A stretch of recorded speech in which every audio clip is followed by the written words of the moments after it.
All right, here's my quick review of the IKEA KURA bed made for kids for 180 bucks. Took probably about 2 hours to assemble. Was pretty long, I think, for I would say for a twin bed. It wasn't too frustrating. You don't know moments where you just like what to do next or anything. Yeah, there's a lot of parts and stuff, but it's pretty intuitive and not like no like it wasn't frustrating. One thing I would say for sure to use a power drill. Can't even imagine how long it would take doing the Allen wrench bits with my hand. That would just be insane about how many pieces they are.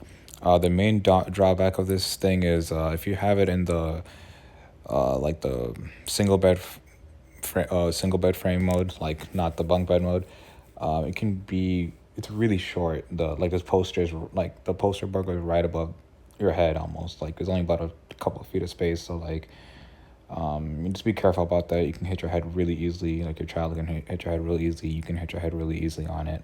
I already hit my head on it once. I mean, my daughter hasn't yet, but I may end up flipping it over sooner than I expected, just because it seems kind of short. But the idea of it's pretty genius. How you can the versatility of it. You can add another mattress on it. You can just have a bunk on top and have a little area under it. But I mean, the quality of the construction is really good. Not that cheap particle board crap. Everything feels really solid. No complaints there. That's for the $480. I think it's a really good value. But like I said, the biggest drawback is, I mean, the design is good and it's bad. The design is good in the sense that the bunk is not really high, but when you have it in the poster mode, it's like the poster bed, like the single bed way, it's just really, really, really short. I mean, I might just take off the top rail for now or flip it over, like I said.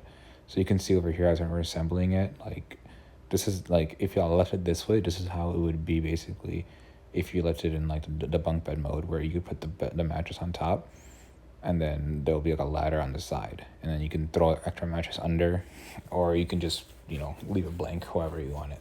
So I may end up switching up to this mode just so there's more head space, because as you can see, that space between there and the ground is really short. You'll see right at the end, so right there. So you can see now with the mattress in there, it's really short, like right here. It's pretty short. Anyways, thanks for watching.